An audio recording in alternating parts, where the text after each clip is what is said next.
Hello mga mi and welcome ulit sa aking mini vlog ng buhay nanay, affiliate / content creator. Oo naman, nakakalito din. Kain na! Let's eat na! Hindi ko din talaga alam kung bakit ako napunta sa ganitong content. Dahil sa totoo lang, hindi talaga ako expert sa pagluluto. Alam niyo ba dati nung una nga namin pagsasama ng asawa ko, hindi talaga ako marunong magluto. At bumili nga lang ako ng cooking book na maliit lang. Dahil sa kagustuhan ko nga ipagluto ng masarap yung asawa ko, ayun nag-aral ako magluto. Eh di ba meron tayong kasabihan na a man's heart is through his stomach. Man! Ano lang?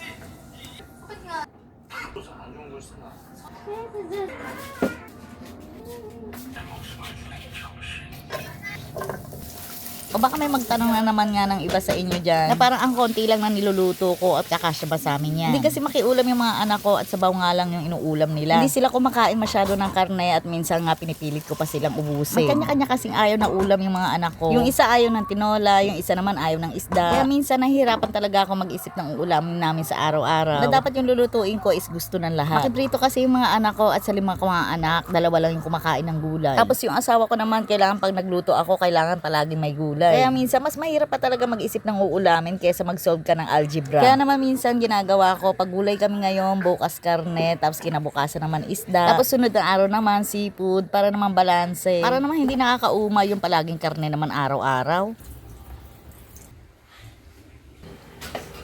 So for today's ulam nga, nagluto lang ako dyan ng potserong baka. At pinakuluan ko na nga yan kanina bago ko nga yung igisa. Bali naglagay nga lang ako dyan ng tomato sauce, pork and beans. At ito nga yung magpapalapot sa pinakasabaw niya. Tapos yung pinrito ko nga kanina na carrots at saka nga itong patatas. Hindi na nga ako nakapaglagay ng saging na saba dyan dahil nakalimutan ko nga magpabili kanina sa anak ko. Naglagay lang din ako ng konting pampalasa, asin, paminta. At dahil wala nga saging na saba, naglagay na lang din ako ng konting asukal. And that's it, ganun lang kadali iluto itong potserong baka. So tara at kain po tayo. Pat, healthy. Ayan, sa laro naman, na 5 naman ng F. Medyo nakakalito din. Kina 97. Kain na! Let's eat na! Higit ng at na-open mo ni mga kamadya. Sabay nga ka na! Kaya mga kamadya, malakas na dilubyo sandali lang.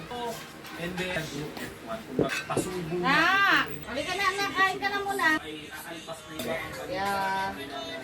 Oo! Going to eat na, bahala. Kain na tayo mga mi.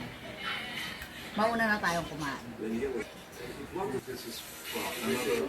Ay! Pero lalagyan natin siya ng patties. Ah, the favorite. First bite.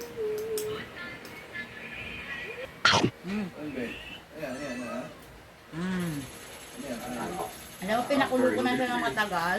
Medyo may tigas pa siya ng konti. Wait, kung ano ba to? Yeah. Sarap.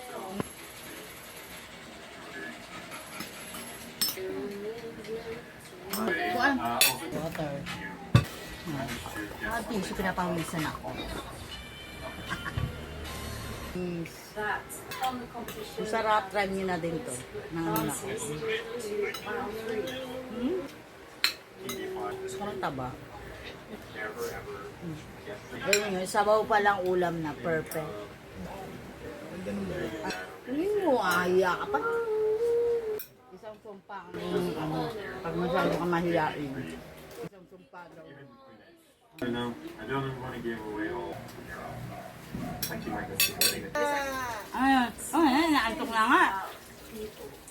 So ayan lang ulit for today's mini vlog. Inabutan na ako ng ulan dito sa kaka-voice over ko. Magandang gabi at marami pong salamat.